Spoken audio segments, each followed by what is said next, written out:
15ാമത്തെ യമഹയാണ് ഇതായി പോണത്. ഇവനൊക്കെ പണിക്ക് തന്നെയാണോ പോണത്? നാട്ടിലാണെങ്കിൽ ഒരു വിലയില്ല, വീട്ടിലാണെങ്കിൽ അതിനെക്കാട്ടിലും വിലയില്ല. ഇൻസ്റ്റയിൽ റീലിട്ടിട്ട് അതും ക്ലിക്കാവണില്ല. നാട് വിട്ട് വല്ല അമേരിക്കയ്ക്കും പോകായിരുന്നു. എൻ്റെ ഈ ക്വാളിഫിക്കേഷൻ വെച്ച് അമേരിക്ക വരെ പോകാൻ പറ്റുമോ? എന്തായാലും ഇതെന്താണ് സംഭവം? REG, study abroad immigration.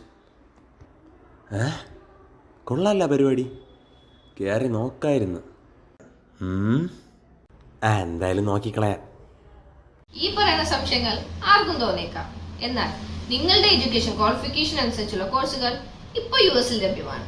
10 ലക്ഷം രൂപ കോഴ്സ് ഫീയിലുള്ള റാങ്ക്ഡ് യൂണിവേഴ്സിറ്റികളും ലഭ്യമാണ്. എന്നാൽ ട്യൂഷൻ ഫീ കേട്ട് നിങ്ങൾ പേടിക്കണ്ട. ഈ ട്യൂഷൻ ഫീസ് നിങ്ങളെ യൂണിവേഴ്സിറ്റി ചെന്നതിന് ശേഷം മാത്രം പേയ്മെന്റ് ചെയ്താൽ മതിയാവും, അതും പാർട്ട് ടൈമിലൂടെ. പിന്നെ പോകാനുള്ള ചെലവ് അത് 50,000 മതി. അപ്പൊ എങ്ങനെയാ മോനെ പോലെ ഓക്കെ.